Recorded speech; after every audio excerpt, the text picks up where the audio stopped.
Recording آپ کی خدمت میں urduaudiobooks.com کی طرف سے پیش کی جا رہی ہے۔ urduaudiobooks.com پر آپ سن رہے ہیں عبد المجید صالح کی کتاب یاران کہن۔ حامد حسین بیدل شاہجہاں پوری۔ 1918 کا ذکر ہے کہ ایک صاحب سید حامد حسین بیدل شاہجہاں پوری کہیں سے پھرتے پھراتے لاہور میں آ نکلے۔ حکیم فقیر محمد چشتی کے ہاں ان سے ملاقات ہوئی تو معلوم ہوا کہ مرد جہاں دیدہ ہیں اور علم و ادب میں درخوروانی رکھتے ہیں، لیکن لاؤبالی طبع ہونے کی وجہ سے تصنیف و تالیف کی طرف متوجہ نہیں ہو سکے۔ مولانا بیدل اردو، فارسی اور عربی میں خاصی مہارت رکھتے تھے۔ اردو اور فارسی میں شعر بھی پاکیزہ کہتے تھے، داغ سے تلمس تھا، اور ایک مدت تک ان کے پاس رہ کر اپنے استاد بھائیوں کی غزلوں پر اصلاح بھی دیتے رہے تھے۔ یعنی نواب فصیح الملک کو اپنے اس شاگرد کے کمال فن پر اتنا اعتماد تھا کہ بعض دوسرے شاگردوں کی غزلوں کو خود بنانے کے بجائے بیدل صاحب کے سپرد کر دیا کرتے تھے اور ان کی اصلاح کو کافی دوافی خیال فرماتے تھے۔ داغ کے علاوہ مولانا شبلی کی خدمت میں بھی مولانا بیدل کو خصوصی نیاز حاصل تھا۔ چنانچہ بیدل صاحب ہی نے اصرار کر کے مولانا سے ان کے فارسی کلام کا ایک مجموعہ بوئے گل مرتب کرایا تھا۔ خود مولانا شبلی نے اس مجموعے کے آغاز میں 2 شعر لکھے ہیں جو اس اصرار کا ثبوت ہیں۔ قطع ملاحظہ ہو: ہرزے چند بہم بافتن و پیش کساں، عرض دادن نپسندید عاقل باشد، من ہمی کار نمی خواستم از دل اما، چہ تواں کرد چو فرمود بے دل باشد۔ اس سے ثابت ہوتا ہے کہ مولانا بیدل اپنے زمانے کے بزرگ ترین اہل علم کی نظروں میں بھی خاص وقت رکھتے تھے۔ بیدل سے جن دنوں میری ملاقات ہوئی ان کی عمر کوئی 45 کے لگ بھگ ہوگی۔ دوران گفتگو میں معلوم ہوا کہ وہ شاہجہاں پور میں پیدا ہوئے، وہیں بچپن کا زمانہ گزرا، اہل علم کا گھرانہ تھا، پرانے انداز پر تعلیم و تدریس ہوئی، ہوش سنبھالا تو آگرہ کے ایک اسکول میں مدرس ہو گئے۔ شادی ہوئی تو دلہن سے محبت درجہ عشق تک پہنچ گئی، لیکن ایک ہی سال بعد اس پیکر حسن و خوبی کا انتقال ہو گیا۔ بیدل صاحب کی آنکھوں میں دنیا اندھیر ہو گئی۔ ملازمت چھوڑ چھاڑ کر گھر بار کو تجزیہ اور جوش جنوں میں نکل کھڑے ہوئے۔ بعض قصبوں اور شہروں میں ان کے احباب رہتے تھے، کچھ مدت ان کے ہاں بسر کی، لیکن یہ سیاحی کی زندگی پیسے کے بغیر نبھ نہ سکتی تھی۔ چنانچہ بمبئی پہنچے اور بعض دوستوں کی تحریک پر وی پی سپلائی بزنس شروع کر دیا۔ اکیلا دم، جورو نہ جاتا، اللہ میاں سے ناتا، بڑے ٹھاٹ سے رہنے لگے۔ ادبی آدمیوں سے میل جول تو مذاق طبیعت تھا۔ ایسے لوگ بمبئی جاتے یا بیرون ہند جاتے ہوئے بمبئی ٹھہرتے تو اکثر بیدل صاحب ہی کے ہاں قیام کرتے۔ چنانچہ شیخ سر عبد القادر بھی 2 دفعہ چند روز کے لیے بیدل ہی کے مہمان رہے۔ کبھی مولانا شبلی بمبئی تشریف لاتے تو بیدل صاحب ان کے لیے سیر و سیاحت کے گائیڈ کا کام دیتے اور انہیں بمبئی اور مضافات کی دل فریبیوں سے بہراندوز کرنے میں کوئی کسر نہ اٹھا رکھتے۔ اس کے علاوہ بھی بمبئی باب الہند ہے۔ ملک کے اکثر مشاہیر سے وہاں بیدل صاحب کی ملاقات ہو جاتی اور بیدل صاحب ان کی خاطر مدارات کر کے ان پر اپنے خلوص اور اپنی ادب نوازی کا سکہ بٹھا دیتے۔ خدا جانے کیا بجوگ پڑا کہ 13-14 سال کی اس کامیاب زندگی کا ایک دم خاتمہ ہو گیا۔ کاروبار نفع بخش نہ رہا اور مولانا بیدل نے گھبرا کر پنجاب کا رخ کر لیا کہ ملک بھر میں یہی ایک صوبہ اس وقت تک ان کے قدوم میمنت لزوم سے محروم تھا۔ چونکہ ان کے دوست احباب ملک کے گوشے گوشے میں پھیلے ہوئے تھے اور لاہور بھی ان سے خالی نہ تھا، اس لیے وہ بے تکلف یہاں آن پہنچے۔ حکیم فقیر محمد، حکیم احمد شجاع، سر عبد القادر، خان بشیر علی خان، بشیر حسین خان اور متعدد دوسرے حضرات ان کو خوب جانتے تھے اور نئے دوست بنانا بھی بیدل کے لیے کچھ دشوار نہ تھا۔ چنانچہ جب حکیم فقیر محمد کے ہاں میری ملاقات ہوئی تو بیدل نے دفتر پھول و تہذیب و نسواں میں آنا شروع کر دیا اور اس طرح ان کا تعارف سید ممتاز علی، سید حمید علی، سید امتیاز علی تاج اور آخر الذکر کر کے احباب احمد شاہ بخاری، جگل کشور اب احمد سلمان سے بھی ہو گیا۔ دن رات صحبتیں رہنے لگیں۔ امتیاز، بخاری، جگل اور میں نوجوان تھے اور بیدل کی عمر ہم میں سے ہر ایک سے زیادہ تھی، لیکن اس کے باوجود وہ ایسے باغ و بہار قسم کے آدمی تھے کہ عالموں اور بزرگوں میں بیٹھتے تو عالمانہ اور بزرگانہ باتیں کرتے، اور ہماری محفل میں آتے تو لطیفہ بازیاں کرتے، معمے حل کرتے، شعر پڑھتے، ہزل و فحش نظم کرنے میں بھی بند نہ تھے۔ غرض چند ہی روز میں محسوس ہوا کہ ہماری محفل بیدل کے بغیر مکمل نہیں ہوتی۔ سالک، بخاری، امتیاز اور بیدل اس محفل کے 4 مستقل عناصر تھے اور گاہ بگاہ شامل ہونے والے احباب ان کے علاوہ تھے۔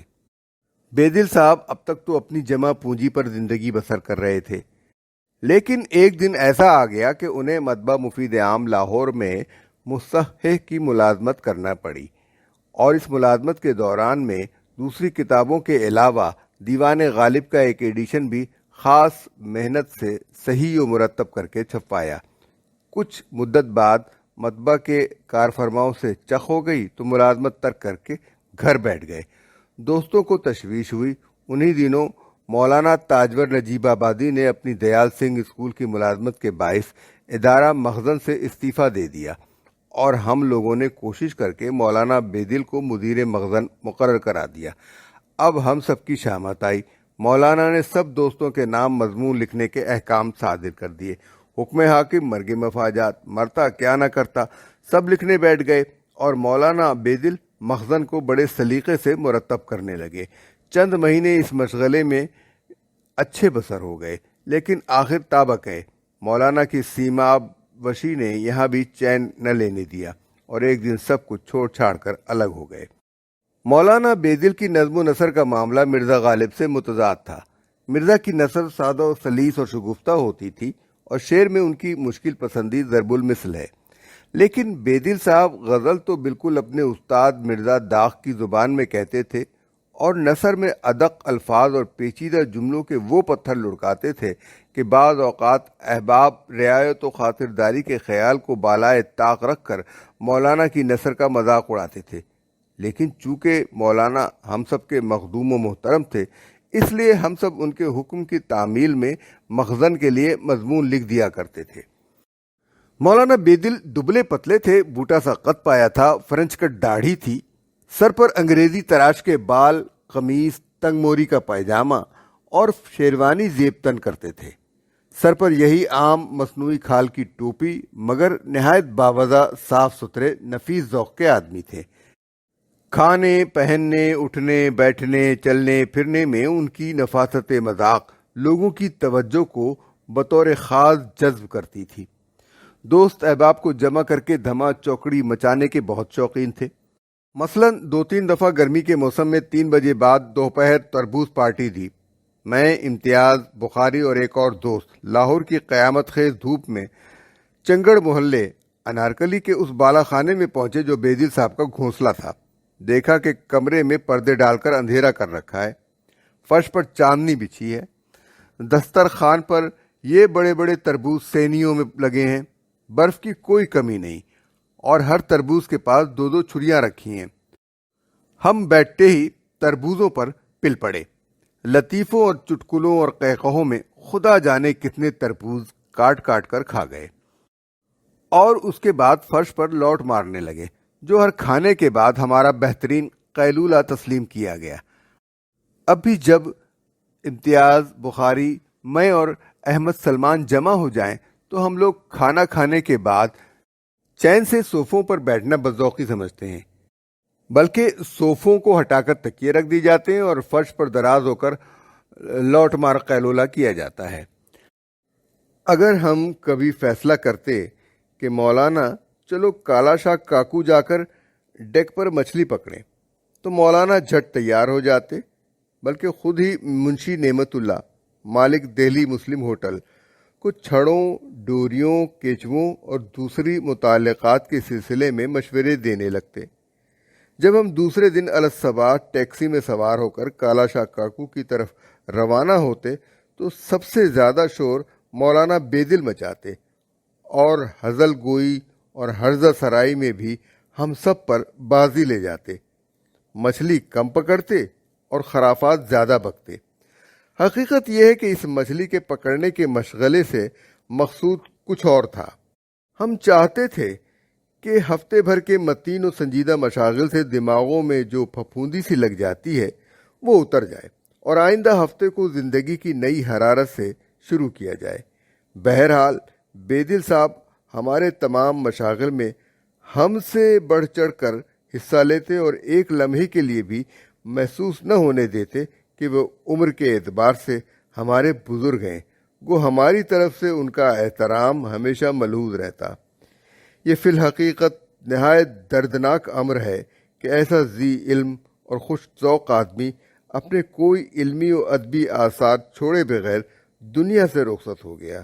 بیدل کبھی کبھی مزے میں آ کر اپنی پرانی غزلوں کے بعض اشعار سنایا کرتے، جن میں سے 4-5 مجھے یاد ہیں۔ ان سے ان کے ذوق کا اندازہ کیا جا سکتا ہے۔ یوں دن میرے شباب کا چڑھتے ہی ڈھل گیا، جھونکا تھا ایک ہوا کا کہ سن سے نکل گیا۔ یاد آ گئی جو نشے میں ساقی کی چشمے مست، میں گرتے گرتے ساغر میں پر سنبھل گیا۔ دونوں جل بجھتے ہیں یہ فیصلہ اب تک نہ ہوا، شمع میں سوز زیادہ ہے کہ پروانے میں، ٹپکی پڑتی ہے تیری آنکھ سے مستی ساقی، اتنی میں ہے کہ سماتی نہیں پیمانے میں۔ میرے ہو یا رقیب کے دم بھر کے یار ہو، میرے ہو یا رقیب کے دم بھر کے یار ہو، جس کی بھی زندگی ہو غرض مستعار ہو، اور لپٹا رہا ہوں سینے سے دل کو شب فراق، لپٹا رہا ہوں سینے سے دل کو شب فراق، مطلب یہ ہے بغل میں کوئی بے قرار ہو۔ کچھ مدت کے بعد مولانا بیدل لاہور سے چلے گئے اور پھر بدستور ملک کے مختلف شہروں کے چکر کاٹنے لگے۔ ایک دفعہ لاہور میں خدام الحرمین کی ایک کانفرنس ہوئی جس میں بڑے بڑے علماء اور سجادہ نشین شامل ہوئے۔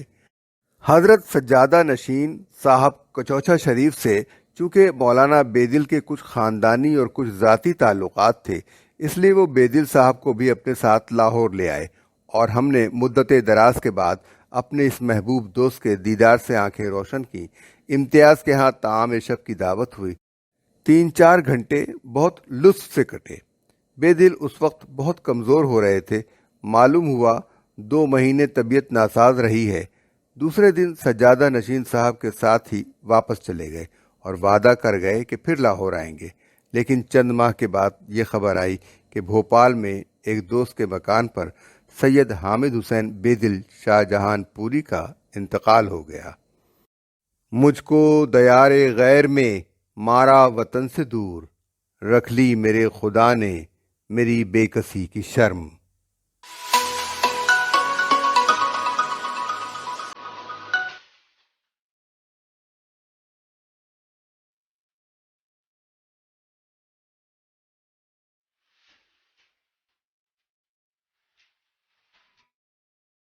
یاران کہن میں کچھ تصحیحات رکھی گئیں اور کچھ وضاحتیں کی گئیں جو مولانا ابوالکلام آزاد کے حوالے سے تھیں۔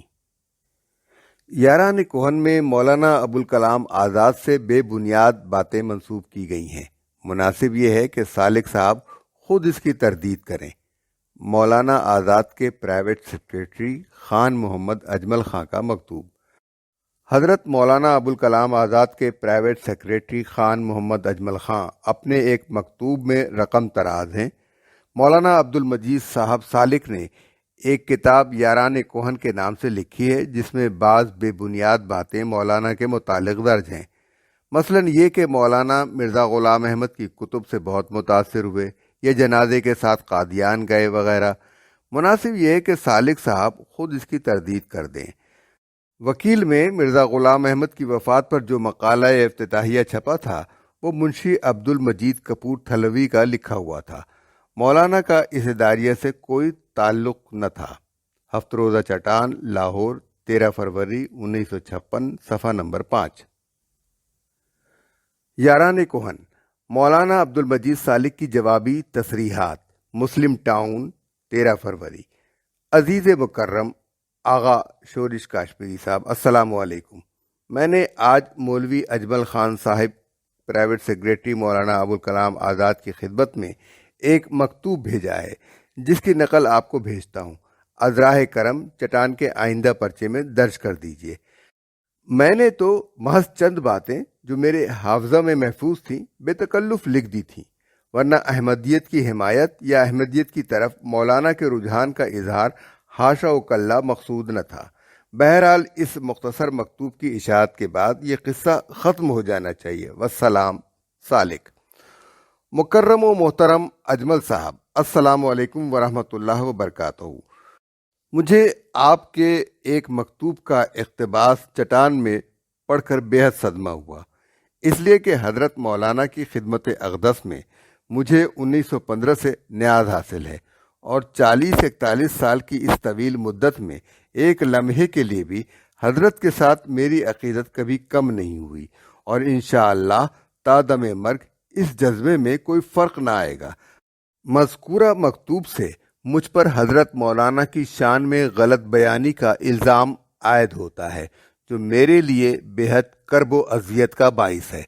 مرزا غلام احمد قادیانی کے انتقال پر 48 برس گزر چکے ہیں، اور احمدیوں نے سینکڑوں دفعہ اس شجرے کو جو مرزا صاحب کے انتقال پر وکیل میں چھپا تھا شائع کر کے فائدہ اٹھایا ہے، لیکن نصف صدی کی اس مدت میں مولانا کی طرف سے کبھی یہ ارشاد نہ ہوا کہ یہ شجرہ آپ کا لکھا ہوا نہ تھا، اور چونکہ حضرت مولانا اس زمانے میں وکیل کے مدیر تھے، اس لیے اخبار بینوں کے نزدیک اس کے ادارتی مندرجات کی مسئولیت بھی آپ ہی پر تھی۔ اس کے علاوہ جہاں تک مجھے یاد پڑتا ہے، احمدیوں نے 1-2 موقعوں پر بعض روادار اور ہمدرد احمدیوں کا ذکر کرتے ہوئے حضرت مولانا کے متعلق لکھا ہے کہ مولانا نے مرزا صاحب کے انتقال پر ہم سے ہمدردی کا اظہار کیا، اور جب مرزا صاحب کا جنازہ قادیان لے جایا جا رہا تھا تو مولانا ابوالکلام امرتسر سے بٹالہ تک اس کے ساتھ گئے تھے۔ ہو سکتا ہے کہ ان امور میں میرے حافظے نے میرا ساتھ نہ دیا ہو، اور حضرت مولانا ہی کے وہ ارشادات درست ہوں جن کی بنا پر آپ نے شورش صاحب کو مکتوب لکھا۔ بہرحال مجھے یاران کوہن میں بیان کردہ واقعات کی صحت پر اصرار نہیں ہے، اور میں آپ کی تردید کے آگے سر تسلیم خم کرتا ہوں۔ میں دہلی کلات مل کے مشاعرے میں 25 فروری کو دہلی آ رہا ہوں۔ انشاءاللہ آستانہ عالی پر حاضر ہو کر اعتذار پیش کروں گا۔ حضرت مولانا کی خدمت میں آداب نیاز، سالک۔ ہفت روزہ چٹان، لاہور، 20 فروری 1956، صفحہ نمبر 7۔